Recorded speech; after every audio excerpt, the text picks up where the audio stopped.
Yep, so that's fine, yeah. What do we do about Paula? I'll keep an eye out for her. We keep an eye out and Yeah. we'll Okay. provide our thanks anyway. Alright, so are we ready to go? Great. Okay, well thank you everyone for coming today. I would like to, actually I will take the mask off so you can actually hear me properly. There we go. I'd like to begin by acknowledging the traditional owners of the land in which we're meeting today.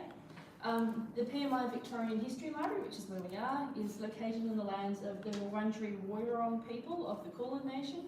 We pay our respects to elders past and present. Sovereignty has never been ceded, it always was and always will be Aboriginal land. We also acknowledge the First Nations people's rich history of knowledge keeping and knowledge management, which is an inspiration to us all. So welcome to the PMI Victorian History Library. My name's Ellen. I'm the Collections Librarian Volunteer Coordinator here. I'm also one of the co-conveners of Alia Vic.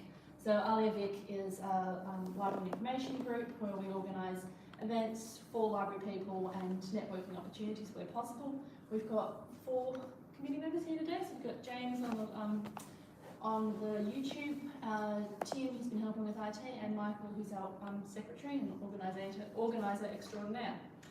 We'd also like to acknowledge Rayco, who have very kindly sponsored the wonderful food you're all eating today, which comes from New Zealand's Eco Resource Centre Catering. So we hope you enjoy it. And Paula from Rayco was intending to be here today, but hasn't been able to make it, though she might be able to join us towards the end of the meeting.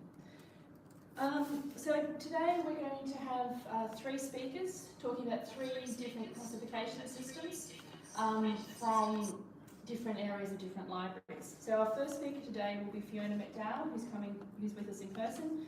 Fiona's a reference librarian from the Victorian Legal Aid Library, and she'll be speaking about the Moyes classification system. Secondly, we have Maeve Masterson on our Zoom up on the screen. She's the Executive Manager at Libraries from the Northern Beaches, and she'll be speaking about the Gelawinku classification system for the Yolngu people in the Northern Territory. And third up, we'll have David Studham, who's the MCC librarian, and he'll be speaking about their unique classification system. So we hope you enjoy all the presentations, and we'll have questions for all panellists and a more general discussion at the end. And then there'll be opportunities to chat, have some more food, tea and coffee, and hopefully if anyone's interested, have a quick tour of the PMI's book sale as well.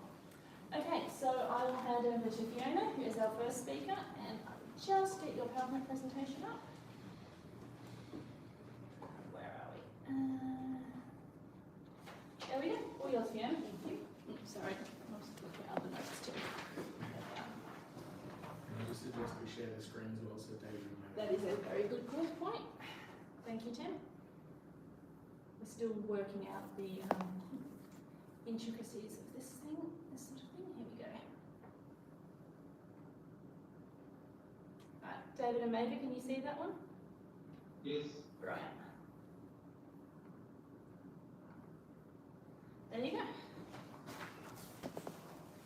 Hello everyone, as Ellen said, my name's Fiona, and thank you very much for inviting me here to talk to you about Moyes. I'll just show you, this is Moyes, and I love talking about it, so it's a great thing for me to be here.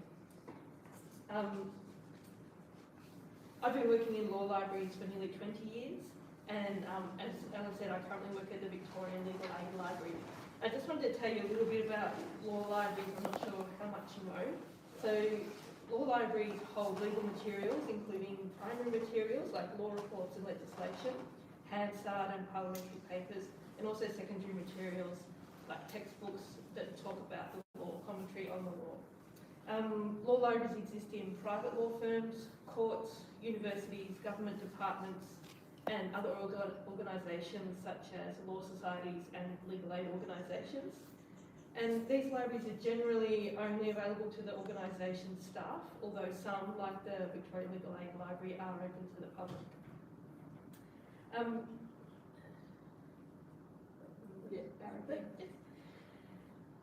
So the Moyes classification scheme was developed by Betty Moyes in the 1960s, and it was specifically designed to address shortcomings in existing classification systems in relation to legal materials. And the scheme has a clear bias towards common law systems, which I'll talk a little bit more about later, but it does try to incorporate various features that are designed to make it more widely acceptable. And it's designed to be suitable for either a specialist law library or for a law section of a general library that's using either Library of Congress classification or the Dewey Decimal classification. So first, I'm going to explain a little bit about the system and how it's structured and how it works, and then a little bit about who uses it and some of the issues for the future of the system. So firstly, some of the governing principles of the system. The first one's very common to lots of systems in that the general precedes the specific. So I think that exists in Dewey. So general books come before more specific books. So legal dictionaries and directories come before books on specific legal topics, and general subjects come before more specific subjects. Another important feature of the system is the way it divides up legal systems. So, I mean, we all know classification has to put something in one spot, so decisions have to be made about how things are divided up. So for the purposes of the Moyes system, legal systems are divided in the following way. So they're either considered to be national or non-national systems. So national systems refer to countries but can also refer to broader legal systems such as regions and things that aren't necessarily purely a country. And then non-national systems refer to things like international law, religious law, or ancient legal systems that no longer exist. You can see from the chart that the national systems are then divided into two types, common law and civil law. So common law is derived from English law, and it's based on case law or judicial opinion, whereas the civil law is based on codified statutes or legislation. And in reality, most systems are a mixture of both, but for these purposes, there's that distinction made. And in Moyes, the following countries are classified as common law countries, so that's the United Kingdom, Canada, the United States, the West Indies, Australia and New Zealand. And because common law systems all derive from the same system, there's said to be common law amongst them all, and so in fact decisions from courts in different countries can apply in Australia, for instance, so they have some authority there. And so these countries are grouped together as one particular group. Then the rest of the world are considered to be civil law countries, and because there's little recognition of the law in each of those countries in another country, their material from civil law countries are organised by jurisdiction first and then by subject. Whereas in the common law countries, then you can see from the diagram, they're divided again into primary and secondary sources. So primary sources are materials that are the law, so legislation and law reports, and secondary materials are books about the law. The primary materials are organised by form, so legislation, regulations, parliamentary papers, law reports, and the secondary sources are organised by subject. So we're going to look at the anatomy of a Moyes number, having gotten some of those principles in our heads. So this is what a Moyes number can look like. Now, all Moyes numbers begin with K. So the Moyes scheme was written at a time when the law class of the Library of Congress classification, which is the K class, it hadn't been published yet. So it was deliberately designed to fit into the broader Library of Congress scheme.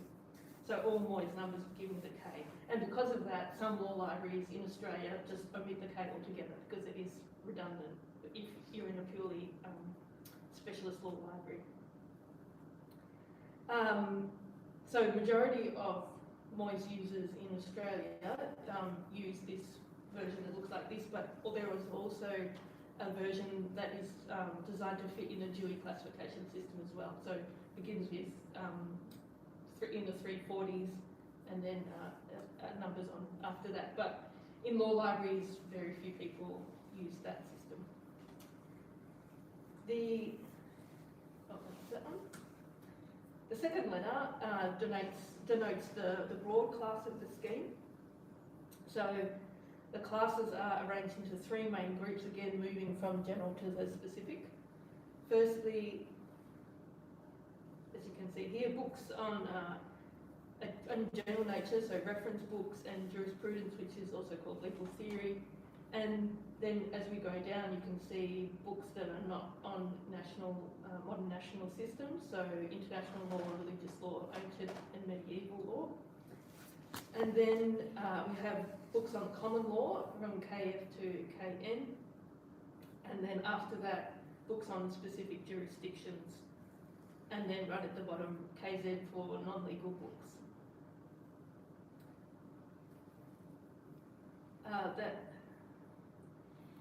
The common law group is further broken down into primary and secondary jurors, as I mentioned before, and then general books, so that KL, KM, KN, again moving from the general to the specific. KL is general and legal history, KM constitutional, administrative and criminal law, which is also called public law, so things to do with the individual and the state, and private law, which is things to do between two individuals, so things like commercial law, things like that would fit into the private law category. So that's where the KC comes from, that second letter. Then we have the number, which comes from the schedules and denotes a specific area of law, a specific subject area.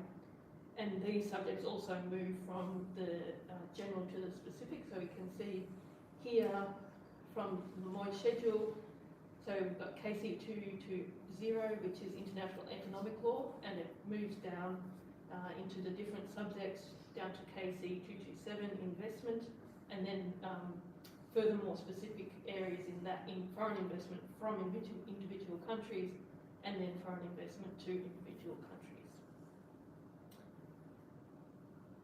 The last part of this number is a cutter, and that can be added to identify specific subjects, specific persons, specific jurisdictions, or specific courts. I've just added in a little slide here of a range of different numbers and what they look like. So you can see KD is religious law, so things about Islamic family law would go there, Jewish law, books on those particular areas. You can see that the numbers can become quite long, so the scientist as expert witness in criminal trials in Quebec is quite a long number, and we wouldn't necessarily all go down that specific route, depending on the size of our collection. And then you can see at the bottom there's KT, so they're the civil law countries, and so they're classified by their jurisdiction first. So KT is, I think it's Asia and the Middle East, and then the 700s would be the law in Iraq, and then those specific numbers refer to appellate courts, and then the 1300s is an area for Iranian law. So I recently conducted a brief survey of law libraries in Australia on Moy's classification, and as you can see from the chart here, over 3/4 of respondents, which it wasn't a big number, but most people use Moy's to classify their collections. And the remaining either use Dewey or in-house classification systems. You can see someone says they don't classify material any longer because most of their collection is online, which I'll talk a little bit about in a minute. And I think some of the collections that use Dewey may be part of a bigger library, like a university library, where that needs to fit into. So there have been 4 editions of Moy's published since the scheme first started, with most changes being typographical in nature or adding new subject areas. So there hasn't been a new edition for 10 years, and part of me is wondering is the scheme still useful, and what is the future of Moyes? One of the issues is that there's no particular body that governs Moyes. So when Betty Moyes died, I think the British and Irish Law Librarians Association published the next edition, but it doesn't really belong to anyone to sort of push for a new edition. And there are a lot of new subject areas that are missing from this edition. And as this person pointed out, a lot of our collections are moving online, and for a lot of the smaller law libraries, especially the ones in the private law firms, where they're getting their budgets cut and cut and cut, like libraries everywhere, they have less and less of a physical collection, and really classification systems, their main purpose is to locate a book in physical collection, and so does it have a purpose when the physical collection no longer exists? So that's all I have to say, really. Hope it sort of gives you a brief idea of Moyes, and we run Moyes training for law librarians. We have a professional organisation that we run training through, and we're having our a conference coming up in August. So we are quite an active group of librarians. Thank you. Thank you.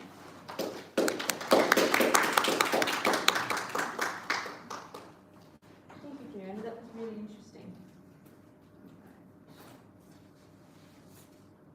Stop sharing. Alright, so I just need to get this on to So Mabel, hang on, I've got to get rid of the PowerPoint. Sorry, technical issues. Just 2 seconds.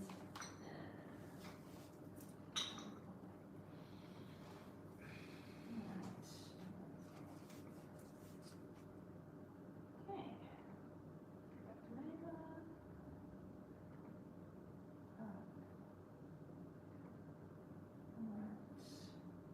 Okay, Mabel, thank you for this. Go ahead. Thank you. So I'm just going to talk rather than share a presentation. So at the moment I'm the Executive Manager of the Library for the Beaches Council, but the past several years I've been the Assistant Director for Library Safety Services in the Northern Territory. And that meant being responsible for supporting 32 libraries across the Territory, 16 of which are located in very remote Aboriginal communities. So in these communities, the majority of people who live in an Aboriginal community are Aboriginal and Torres Strait Islander from that country.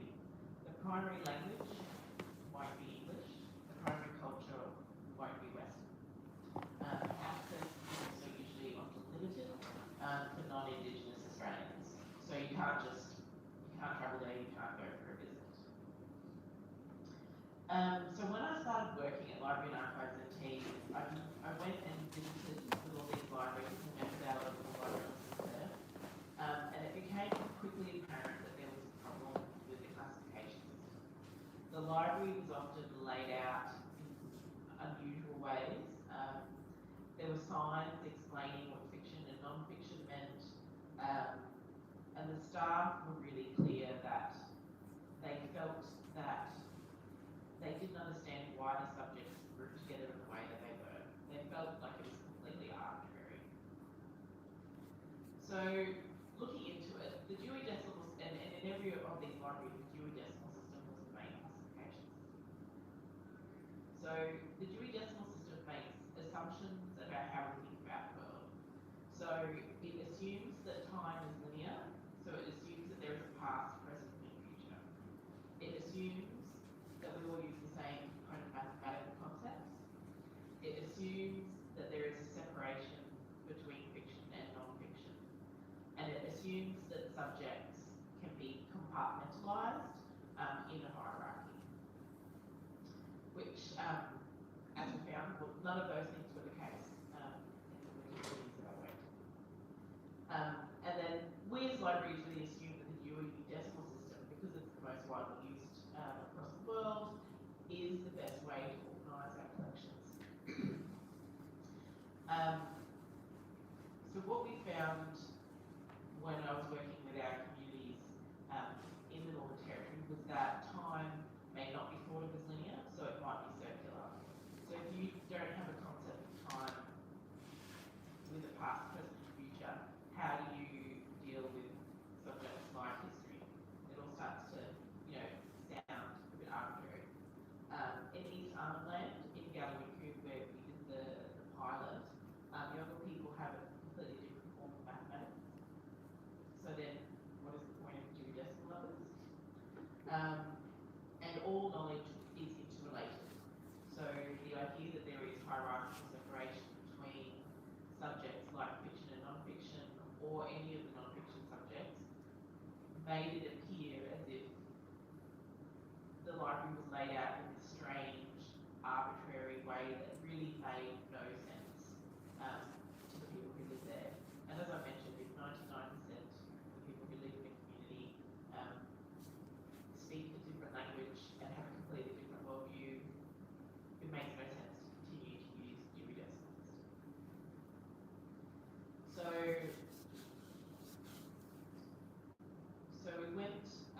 I worked with the East Arnhem Regional Council, who look after that area, and we invited Galloway Library to participate in the trial.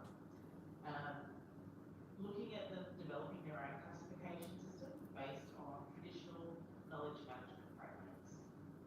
So what we did was, we went out there for 2 days and we invited the local library officers and members of the community to come in for 2 days to sit through and develop their own classification system. I was there along with the manager of the libraries for the East Arnhem Regional Council, but we didn't really hold space. Most of the talking was in normal Mata, which is the primary language spoken in Galloway. And that group then developed a proposal for a classification system, which was then put forward to the local authority, which is an appointed group of decision makers who represent the community. And they approved the new system. So I'll see if I can show you the system that they have.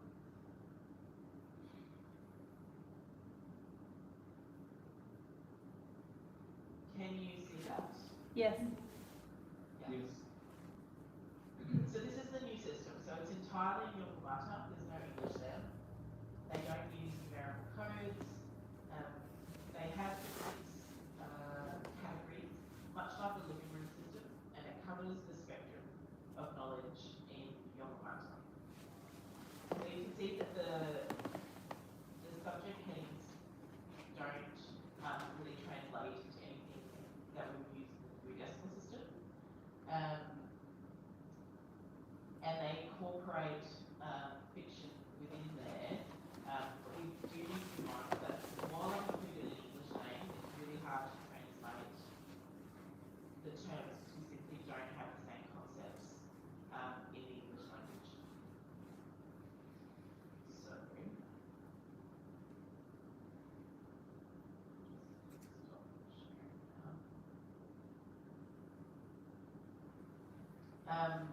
the feedback from our library officers, so what happened is after it sort of all got rolled out, they took off all the old spine labels.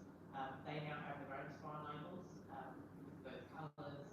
The library officers do all that themselves. They decide what goes where. And 6 months later, I went back to do some evaluation. And they had a brand new library officer who'd never worked in the library before. She was from community, and I asked her what she thought about the system. And her response was that she took it completely for granted. She thought it was always like that. It made sense to her. It was in language. She didn't need instructions, and so she could easily explain it to other people. In fact, she didn't really understand why I would use the Dewey Decimal System to start with. So we know that it gave a much better user experience for those community members. And that is basically the presentation. So that was where we got to with developing some grassroots classification systems that suit remote communities in Australia at this point. Thank you, Maisie. That was absolutely fascinating.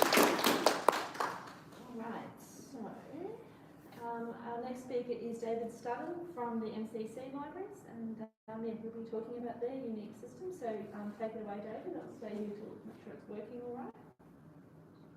Thank you. I'm just going to try and change over on the second screen to our introduction, if I can, for the classification. No, the wrong one. I won't be a sec. Try to operate off the laptop and the tablet. Just trying to share that screen. Always makes it interesting. Yeah, while I'm trying to do that, we've had a library at the MCC since 1873. It started with the donation of Mount volumes of the Australasian and has grown like topsy over the years, but the great years of flourishing have been from the 1950s onwards. And our purchase of one of the largest critical collections in the world from Queenslander Pat Mullins in 1988 meant that we needed to actually look at a classification scheme and to professionalise the library because the volume had grown so much over the years. So we sat down, professionalised our first librarian, Catherine Dewey, was given the task of coming up with a classification. This is in 1988. And she looked at a whole range of different items and different systems. She found, of course, Dewey didn't necessarily work. There are only 12 numbers assigned to cricket. She contacted our two sister libraries at the Melbourne Cricket Club at Lords and also the CC Morris Library in Haverford College in Philadelphia, and Lords had just a shelf read for placement of their books. Because they're part of the university, the CC Morris catalogued everything by Library of Congress. And so again, all their collection, which has a lot of rare material that doesn't have the volume of the other two, had to fit in with a very small section of the Library of Congress classification. So Catherine realised that she needed to come up with her own different system. And she looked at the pitfalls of Library of Congress and Dewey, and she looked at UDC, but thought it was more suitable for scientific or technical rather than historical collections. And ours is very much a historical collection. It's history, biography, a bit of technique, and yes, there is some scientific elements to some parts of it. And depending on the sports, you can get some very esoteric areas that we need to catalogue. So if we look at the horse racing classification we've come up with, there's a whole section on breeding, which of course doesn't follow through with our other sports. And she decided to come up with something based on Library of Congress and using a decimal system. So what she decided to start with the main classifications, there'd be some generic key sports. So we were looking at general sport, which is items relating across all sports and across sport and recreation in general. And she started that as the 100th in her classifications. She looked at Olympic Games because there's a very large Olympic collection and decided to put all the Olympics under the 200s. And likewise, she thought, well, the Commonwealth Games, we put all of those under the 300s. They looked at international games, be it World Masters Games, Asian Games, the American Games, or even something like the Invictus Games, which go into fours.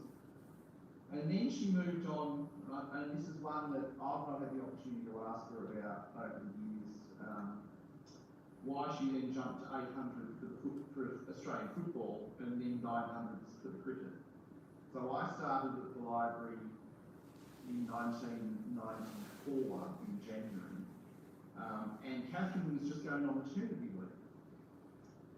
And she came back for about 3 months part-time after that, and then moved to Queensland with her husband for his work needs.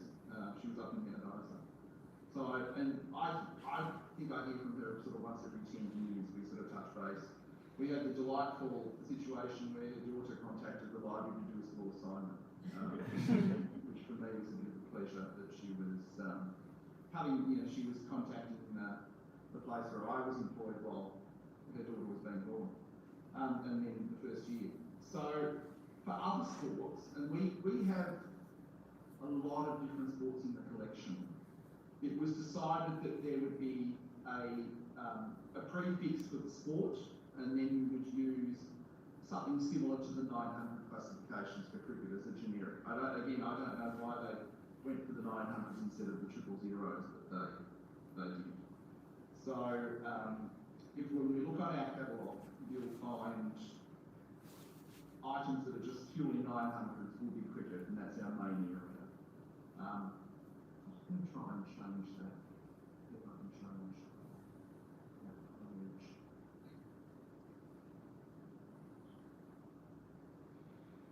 If I can change. Try again and see if I can get the.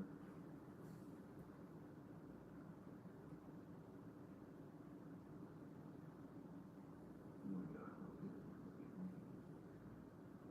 Like, Catherine published something on the classification system which we've named Geary, and it's for the last update was September last year. Some of what I've just been telling you is there.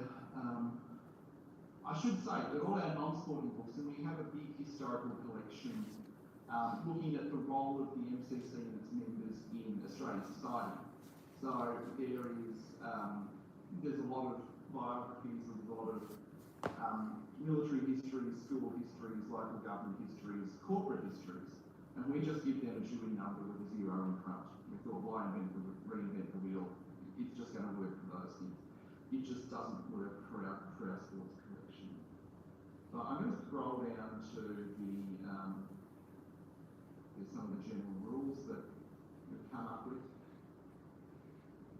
Now, I know I sent Michael the soft copies of a range of documents, including this one here. We've had to looked at things like international preferences to put in country codes to put down as well with some of our international contests. So we're looking here at some of the 3-letter codes that we had to come up with for different sporting countries, and then I should have the lists further down of the different sports. Here we go. So some of the sports that are covered by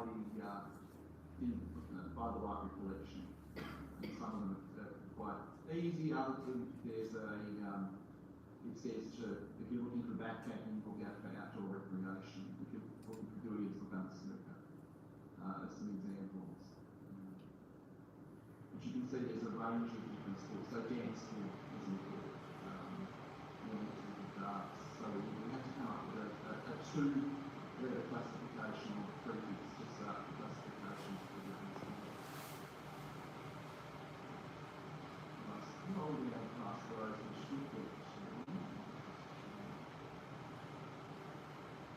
the cricket classification, which is our most extensive because that's over 50% of the collection is actually cricket. There's 7 different introductory notes, and then we start to get into basics of the classification. So anything that's bibliography or this bibliographic catalogue will be a 900 individual records and statistics, guides and manuals, quizzes and trivia, parlour games relating to cricket, units of measurement and conversion tables for cricket, calendars and fixtures, dictionaries, periodicals. So we'll put all of our periodicals, series and journals under the 900. And it can be difficult. We tend to use the initials of the title, otherwise we have a lot of things that just say 911 CRI. Things on rules, history, and there's a big division in history. It says that theory is taken from Patrick. Patrick is the bibliography of cricket that was first published in the 1970s, which is an extensive undertaking, and there's been 5 updates since over the years. The first 2 by Tim Patrick himself, and then the last three by one of our colleagues from New South Wales, who used to run the cricket library up at the New South Wales Cricket Association, which had a very good collection until they moved from their offices into a building at the SCG, and they were told that they had to cut their collection by 2/3 and dispose of the items and move from projects to matches. So equities, heart and soul into updating we have sections on biography, so we look at collective biography under point 1, the individual biography under point 2, and then we look at journalists, media commentators, and then others with cricket themes. So we had some items coming recently that related to actors and that had prominent amateur cricket. So we looked at putting them under the point 4. There's a range of social issues or controversies. So when people come to us looking for material on the Aboriginal cricket team of the 1860s, most of them will be under the 916.2 because they're really generic books about the Aboriginal teams. If it's something specific on the tour they did to England, that will come under 2s. General works, so basic books on cricket itself. You can see there the different subdivisions we've come up with there. So if there's a book on awards or trophies in cricket, would go into 917.6. Women's cricket is only for items on the history of women's cricket. If it's a women's cricket tour, it will come under the contests classification under 923, with the different colour be it for sport or for test or for one-day internationals or T20s, and then we would look at domestic women's cricket in a similar way. Things like blind cricket, cricket for the vision impaired. So when I talk about the blind cricket Ashes, we do have a section in there under 920.2. And 2.1 for the vision impaired and 2.2 for the hearing impaired. If it's a specific contest, it will come under the general cricket contest number, and there will be a symbol at the back to note that it's a vision impaired match. So competitions and contests mainly broken down into general things. Specific matches, and it could be the centenary test we had in Melbourne or the one that they had at Lords in 1981. And then we get into cricket by seasons, cricket by tests, and our main ones are cricket by tours.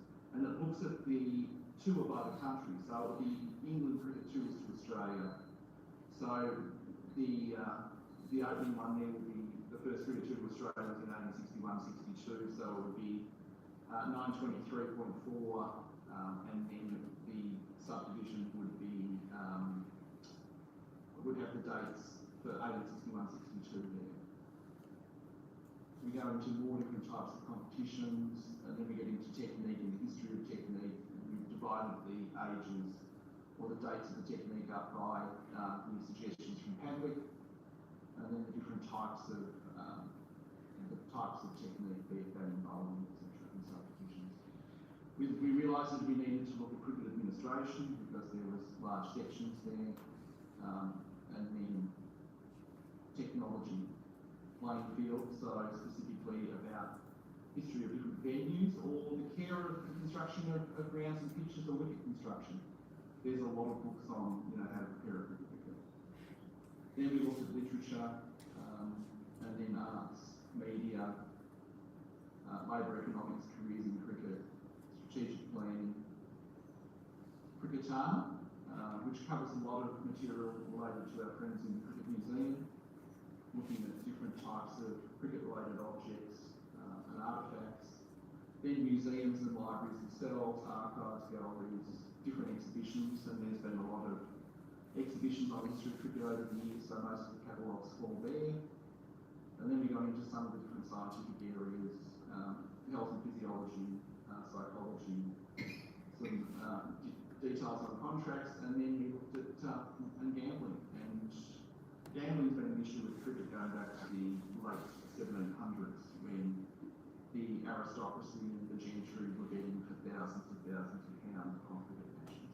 And that was wiped out by the Melbourne Cricket Club in the 1820s to try to stop betting on the game because it was leading to corruption and a whole range of different issues. Of course, that sort of thing has re-emerged in recent years, and we've put a lot of the material about corruption in cricket through gambling under those classifications. They're similar for the different sports. If I can just quickly go through one.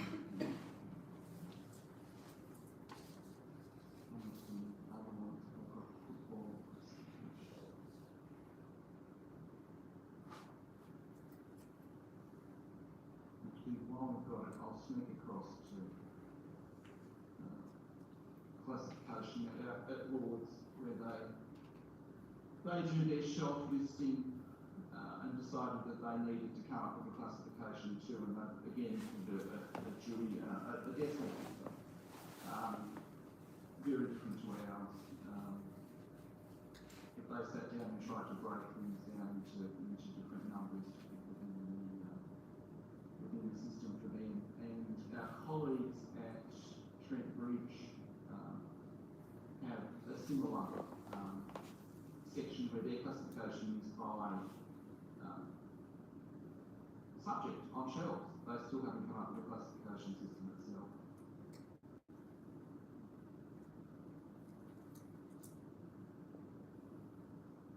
So with what we've done with the divisions with the cricket system, we've made it similar but different for each of the different schools.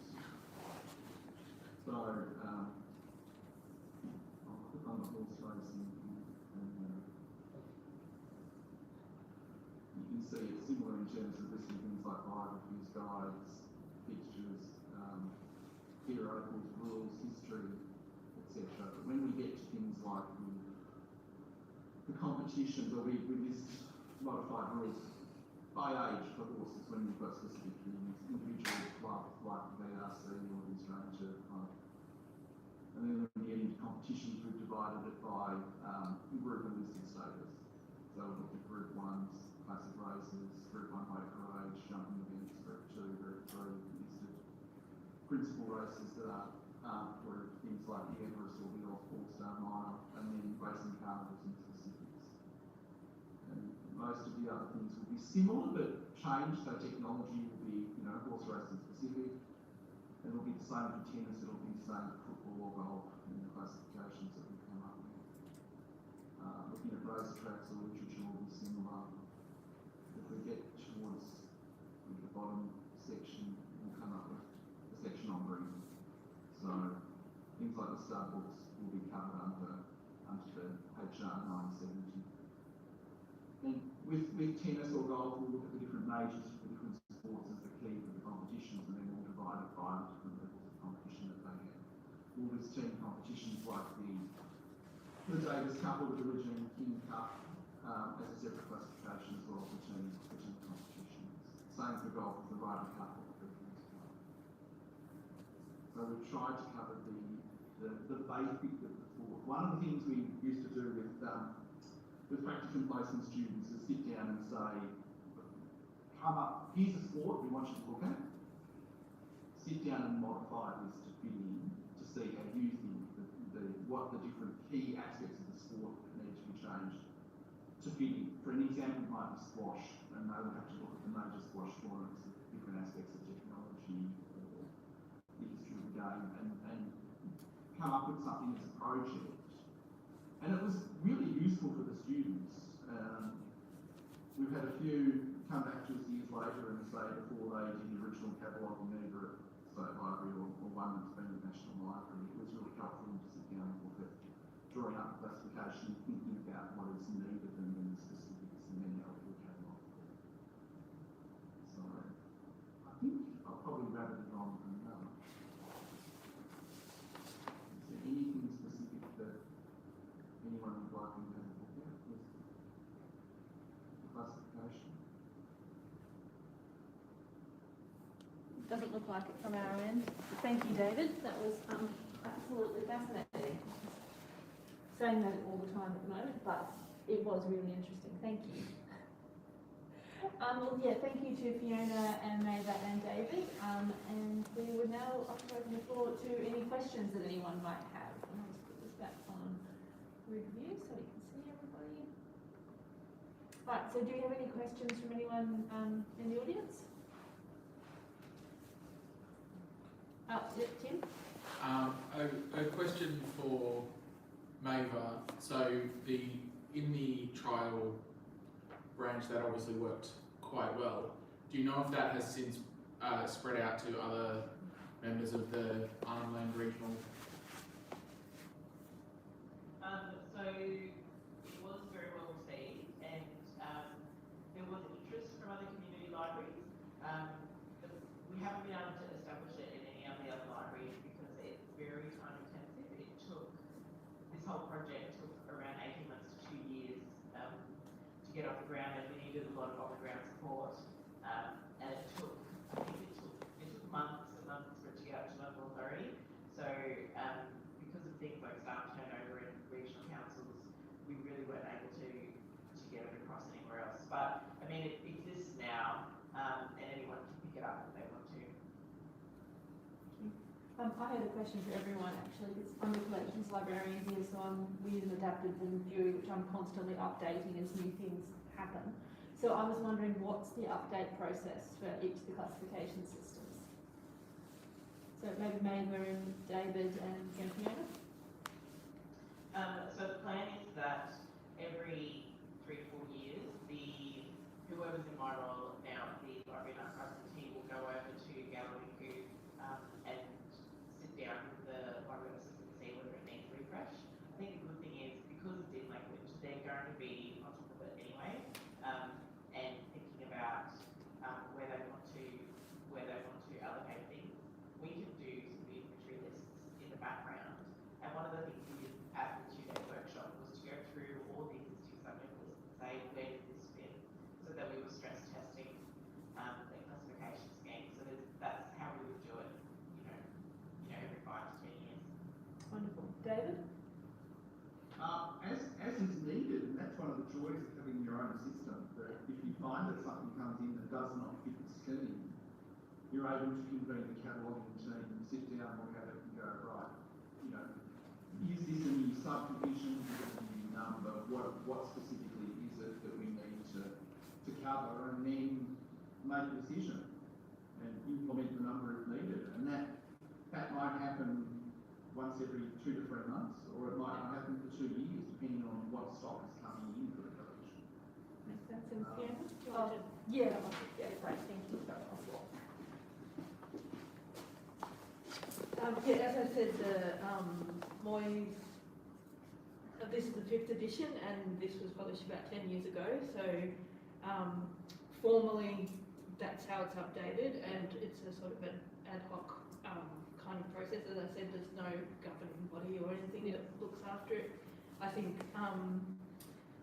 there are some deliberate gaps left, empty numbers, so that you can use them to expand certain subjects or add new subjects in, and obviously individual libraries would add things in where they think they fit, or just So if you had a special, very detailed collection in one particular area, you could adapt it to your library. Yeah, that's correct. Yeah. Brilliant.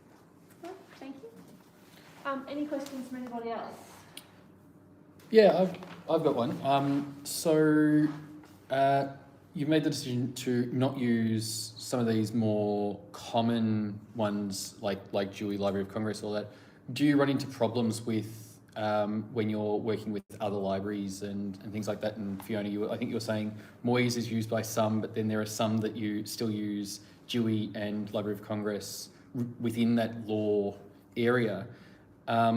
Does having that different classification system, how does that affect interactions with other libraries? Yeah, so for the law libraries, probably we don't have a big interaction with other libraries. We share our resources, interlibrary loans and things like that, but there's not a lot of crossover between bigger libraries like universities and things in terms of our collection. So yeah, it's not really an issue, and the majority of law libraries use the same system, so we're sort of talking in the same language in that regard. And David, probably not really appropriate for Maver because it's so specific. But I mean, if you have something to say about that, yeah. But Dave, if we're working on collaboratively with our colleagues at Lords or the CC Morris, we've each got unique material. So if they're looking at our catalogue, they'll find it through the online catalogue, not necessarily through the classification scheme. And it's the same for CC Morris. You can go to the university library and type in.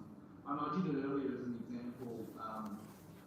While I was setting things up today, I went and looked at the different catalogues online and looked for a book that was first published by Ray Robinson called On Top Down Under. And I mean, we all have different classifications for it, but it's very easy to find a book that way. It's not necessarily an issue. It's more academic discussions between the different librarians when they get together. And I think we had our colleague from Trent Bridge who passed away last year. He came out to Australia about 10 years ago and was just absolutely fascinated with the volume of the collection that we had compared to Lord's and his library. And he understood the need that we had to have a separate classification as a system there, shelving both in the subject matter and alphabet. It made us realise we've got a bloody big collection. And that's just cricket, not necessarily the other sports. And it's been fascinating for me to sit and look at how for example, the Australian Rules football collection has grown over the last 28 years that I've been. It's tripled in size, and that's where we have had to sit down and go, right, here's some different issues with the classification scheme that's changed. We've needed to add some things in. But in terms of, if the AFL won't have a collection, so they'll come to us and ask for things. That's where we're lucky, I think, in terms of the size of the collections and the sports that we have. Similar to Tennis Australia, they'll send people over to look at the tennis collection.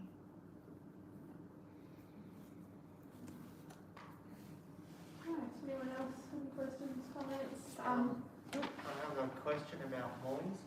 You mentioned how it has very rarely been updated. Are there any gaps you've noticed with the classification numbers? It is reasonably comprehensive, but there are some new subjects that come up, like sports law, for instance, which can cover a whole range. So it can cover employment law with contracts, can cover gambling and betting, can cover doping and those kind of things, and those specific subjects fit into other areas of the scheme. So there's no one spot to put sports law. So it's things like Bitcoin and all new technology things that come up. There probably are little spaces in the scheme to fit them in, but not in great detail. So there's always new things arising that don't fit in. And there's some areas probably, like it was written in the 60s and it's only been gradually updated. So there's some terminology, some areas that aren't relevant anymore or that are more relevant now that maybe could be expanded.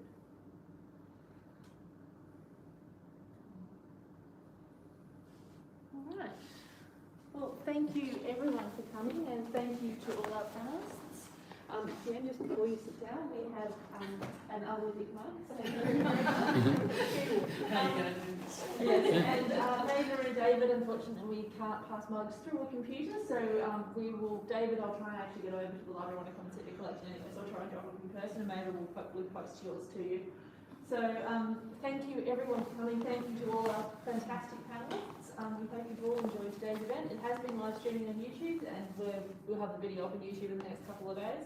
If you want to have a look at it there, feel free. And please hang around, have tea, coffee, and enjoy the spectacular food. thank you. Oh, and yes, thank you again to Reiko for the sponsorship of the lovely food. And we're sorry Paul couldn't be here today, but And the Asylum Seeker Resource. Yes, and the Asylum Seeker Resource Centre, where we've bought the food from. I can speak to Reiko's book covering materials. It's my book carriers. We have an in-house book carrying team here. They won't use anything else. I think ongoing discussions about that sometimes, but it's good book covering. Yeah, and we have a swag table from Alia National, so please help yourself to as much of it as you'd like to take. There is lots of interesting stuff there. And if anyone wants to have a look at the PMI book sale, which is downstairs, let me know and I can take you down and we can get everything for sale. So thank you everyone. Have I forgotten anything? Well, thank you to the PMI for allowing us to be here. Ellen, working at the PMI is too humble to do all of it yourself, but yes, thank you very much to the PMI for agreeing to host this and everything. It's been wonderful. All right, thank you everyone. So yeah, mingle and enjoy. Oh, hang on, Michael. Can you please mention our next event? Oh yes, of course. Sorry. On the 24th of July, we're having a get together for the start of Library and Information Week. We're going to play Trugo, which is a uniquely Melbourne sport that was developed in the Newport Rail Yards. So we're going to the Trugo Club in Yarraville on the 24th for a barbecue and Trugo playing. So always come along to that. That should be a lot of fun, and we'll have details of that on all our social media. And keep an eye on general social media for any upcoming events. I think I've remembered everything now. We all good? Yay! Thank you.